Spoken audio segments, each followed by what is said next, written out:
When a trained police dog wouldn't stop barking at an ordinary couch, no one believed him. But when officers finally cut it open, what they found inside shattered everyone's world and exposed a chilling secret buried for decades. If you believe that heroes come with fur and 4 legs, and that courage can uncover the darkest truths, then don't forget to subscribe. We bring you the stories that prove just how powerful loyalty and instinct can be. Turn on the bell, you don't want to miss what comes next.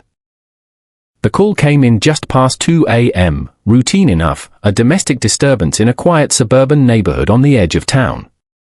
Officer Jenna Morales sighed as she adjusted her vest and turned the cruiser down the winding road of Elmwood Avenue. It was her 3rd call of the night, and she'd already dealt with a drunk driver and a break-in attempt by a raccoon. She didn't expect much from this one. A neighbor had reported yelling, furniture being moved, and then silence. The dispatch operator sounded half asleep when she relayed it. Probably just a family argument, Jenna muttered to her partner. But Rex, her K9 unit, sat up in the back seat, ears suddenly alert. When they pulled into the driveway of the small, run-down house at 27 Elmwood, all the lights were off. No sign of movement. Jenna knocked 3 times on the door, no answer. She called it in and waited. Procedure dictated a second officer's presence before entry, so she leaned against the porch railing. Rex, however, began pacing inside the cruiser, tail stiff, ears twitching.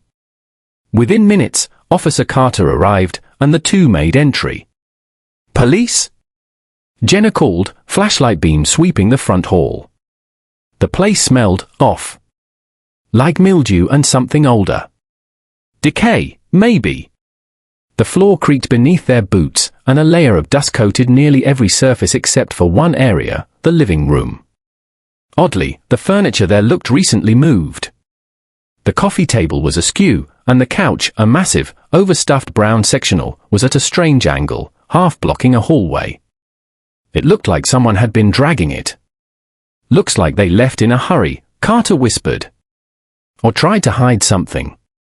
Then came the first bark. It was sharp, insistent, Rex's alert bark.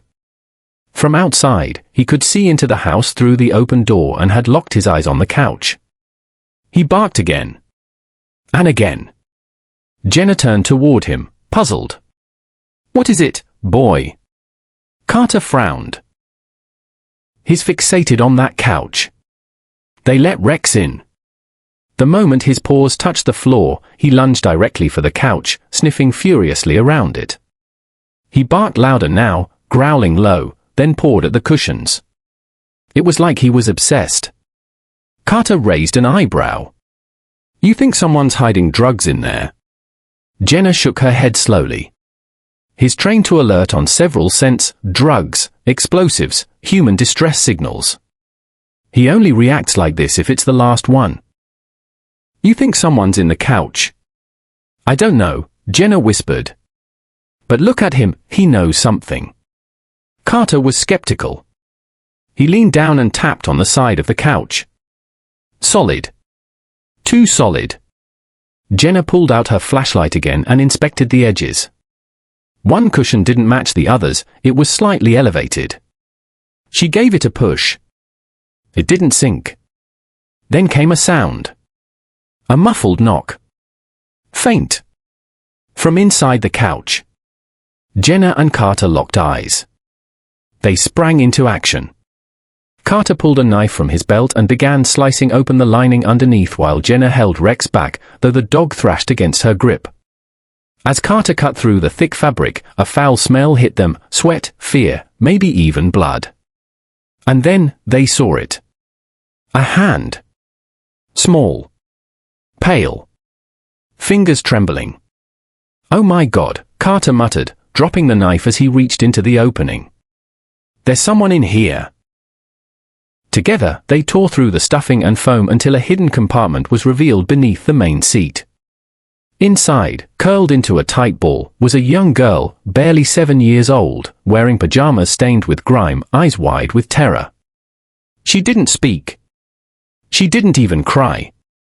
Just stared up at them with hollow, blinking eyes.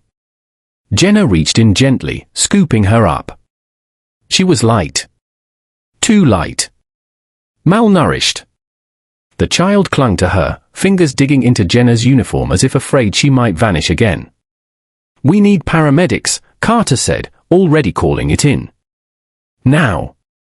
Outside, neighbors were emerging from their homes, watching in stunned silence as the ambulance pulled in.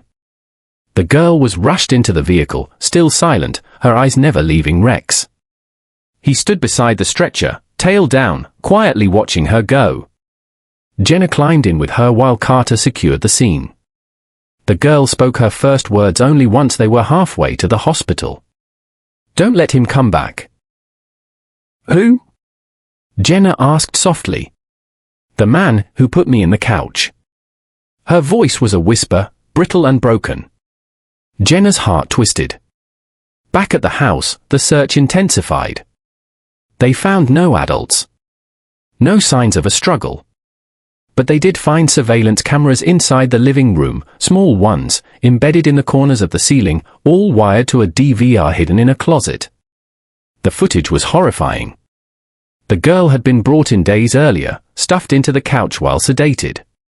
A man, wearing a ski mask, appeared on screen, calmly adjusting the cushions, checking the seams. Then he simply left. He hadn't returned since. Jenna watched the footage with clenched fists, her eyes burning with rage. But Carter said what they were all thinking: he was going to come back. Maybe tonight. Maybe later.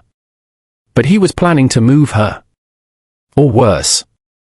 And if it hadn't been for Rex, their K9 partner with instincts sharper than any camera, they never would have known. The media arrived within hours. The story exploded across the town. "Child found inside couch thanks to police dog," the headlines read. But Jenna knew the real story wasn't just about what was found, it was about who had hidden her, and why. Someone had gone to disturbing lengths to conceal a child in plain sight. That couch wasn't just furniture, it had been turned into a prison. And the one who built it was still out there. As the night drew to a close and the sun began to rise, Jenna stood beside Rex at the precinct, staring at the sketch artist's preliminary drawing of the suspect, based on surveillance stills. "This isn't over, boy," she whispered. "Not until we find him." Rex gave a quiet whine, then sat by her side. He was ready. The following morning, the department was alive with urgency. What had started as a routine call had morphed into something darker, something deliberate. Officer Jenna Morales hadn't slept. Neither had Rex. She kept reviewing the footage pulled from the hidden cameras in the house, every second chilling her to the core. The masked man never spoke. He moved with slow, calculated precision. It was the quiet efficiency of someone who had done this before. The girl, identified through a missing persons report as Haley Monroe, age 7, had vanished 3 weeks earlier from a grocery store in West Ridge, a town 40 miles away. Her mother had turned her back for a few seconds. The store's camera showed Haley being led out the back by a man in a hoodie. The case had grown cold, until now. Haley was resting at the hospital, sedated and under protective custody. Social workers reported she hadn't spoken much since the ambulance ride, but she kept asking two things: is Rex okay, and will the bad man find me again? Jenna sat at her desk, scribbling notes while Rex lay beside her feet. Every time she stopped writing, he lifted his head, as if sensing her unrest. She reached down to scratch behind his ears. "You did good, boy. But we're not done." Meanwhile, the crime scene team had returned to the house on Elmwood. The couch had been removed, its gruesome interior now evidence. As they tore through the rest of the house, something else turned up, hidden under a loose floorboard in the hallway. A sealed envelope labeled simply "Next." Inside was a photo. Another child. A boy, maybe 6, staring blankly into the camera. No name, no location, just a timestamp from 2 nights ago. He was still out there. When Jenna saw the photo, her stomach twisted. He's planning another one. Lieutenant Daniels assigned Jenna to work directly with special investigations. The team was already digging into old cases, abductions that had gone unsolved, patterns that spanned the last 5 years. What emerged was chilling, at least for other cases with eerily similar circumstances. Each involved a child aged 5 to 7. Each child vanished without a trace. And in 2 of the cases, the homes of the last known locations had furniture oddly repositioned or recently replaced. "He's done this before," Daniel said grimly. Only this time, Rex caught him mid-cycle. One name started appearing in the background checks: Malcolm Fry. A former carpenter-turned-furniture restorer with a record of misdemeanor trespassing and a brief stint in a psychiatric facility. He ran a small business refurbishing couches and chairs, selling them online under anonymous usernames. Fry had dropped off the radar 6 months earlier after selling his last registered van. The address tied to his license had been vacant for years. But one clue emerged: a series of online listings for custom couches on obscure auction sites. The usernames were random, but IP data traced them back to an industrial complex on the outskirts of Haldane County. "Let's roll," Jenna said, already gearing up. She didn't wait for backup this time. Rex was already standing by the cruiser door before she even said a word. The industrial park was mostly abandoned: old warehouses, a few scattered repair shops, 1 or 2 fenced lots with rusted-out trucks. They pulled up in front of a large, windowless building labeled Unit 16A. The steel door was chained, but fresh footprints in the dirt told a different story. Someone had been coming and going. Jenna unhooked Rex's harness and gave him the nod. "Find him."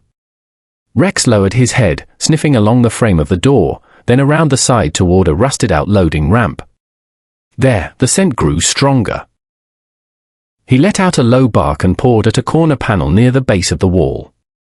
Jenna crouched and found a latch. A hidden crawl space. The door creaked open, and a wave of foul air escaped. She drew her flashlight and moved in cautiously, Rex close behind.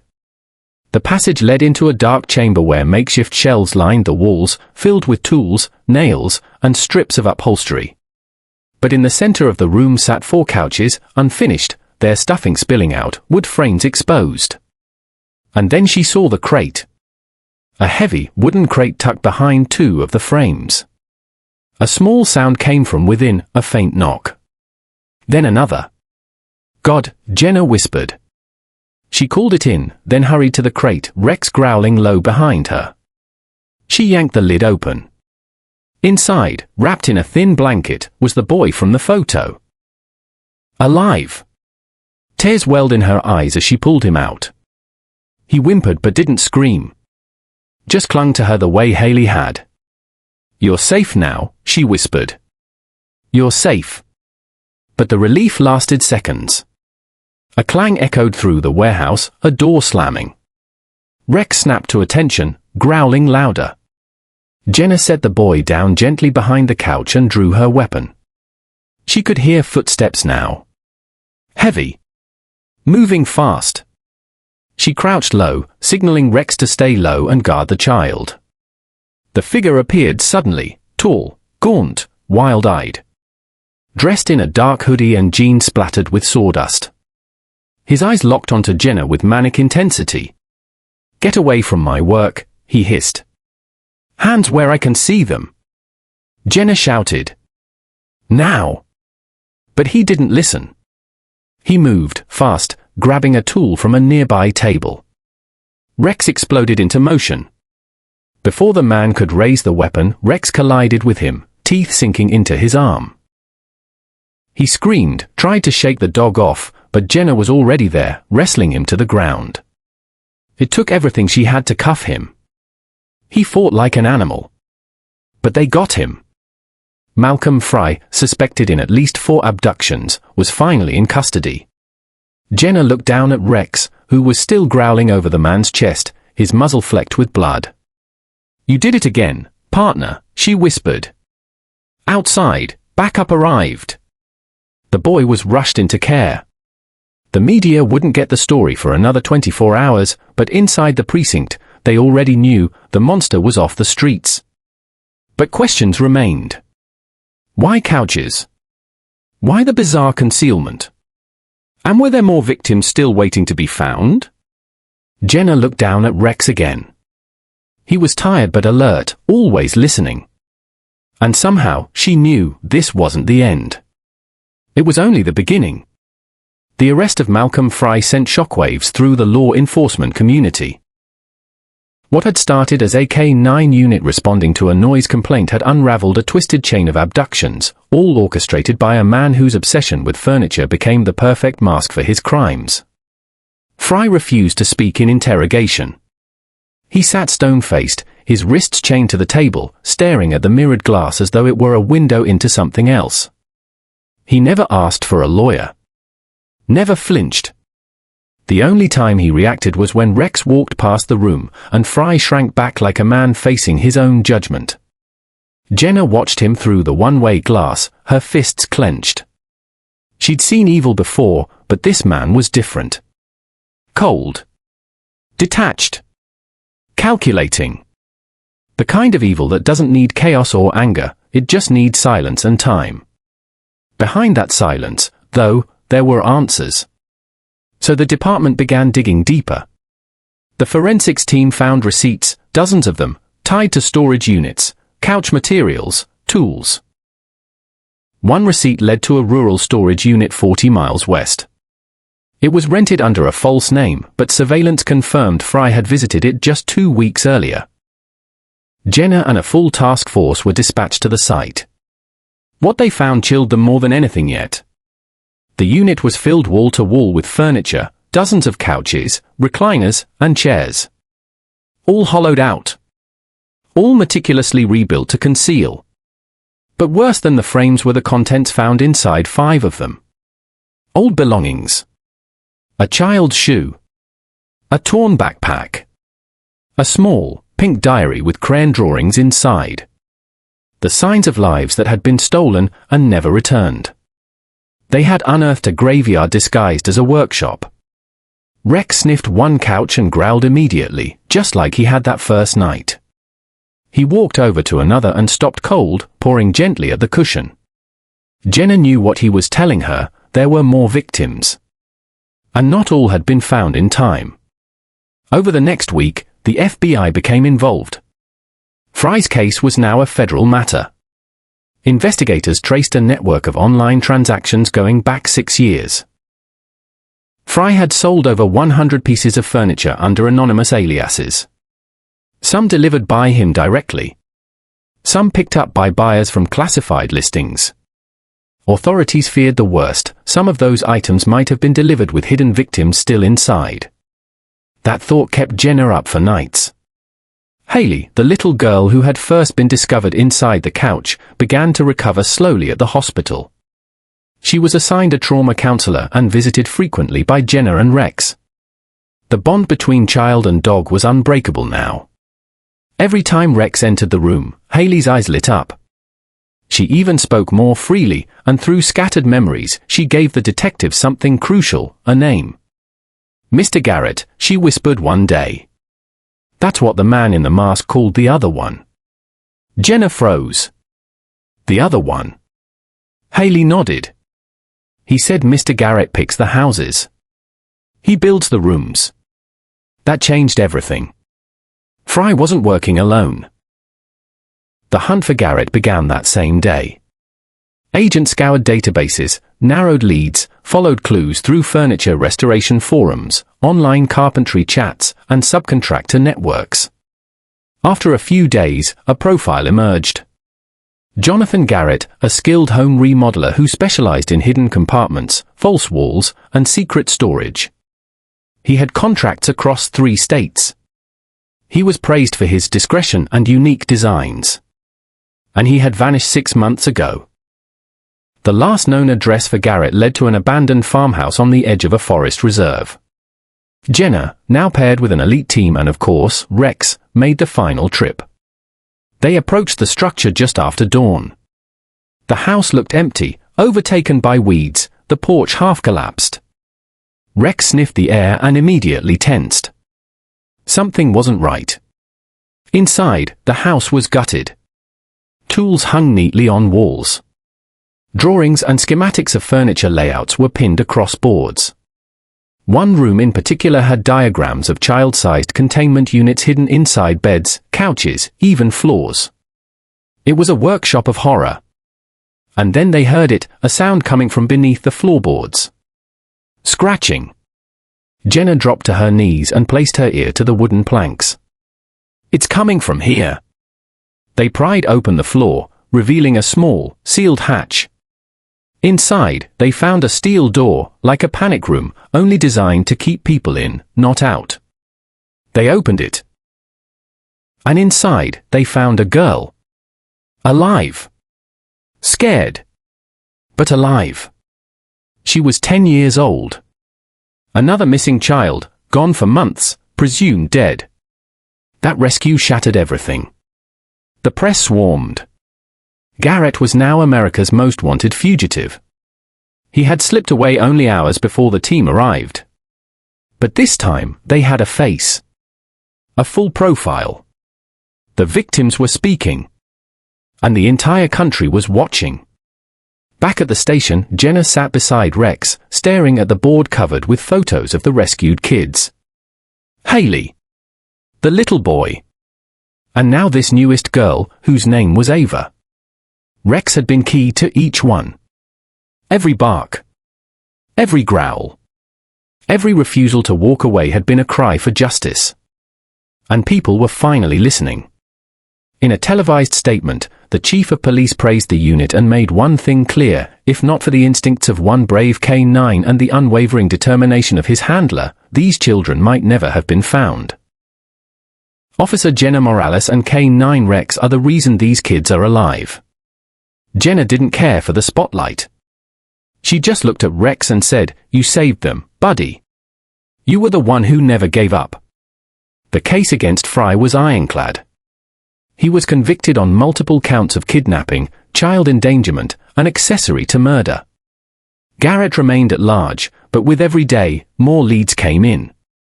And wherever he ran, Jenna knew he'd never be able to hide again. Because now, every couch would be checked. Every odd piece of furniture, every strange sale, every odd-smelling room would raise suspicion. The silence that once protected these monsters had been shattered. All because one K9 refused to stop barking.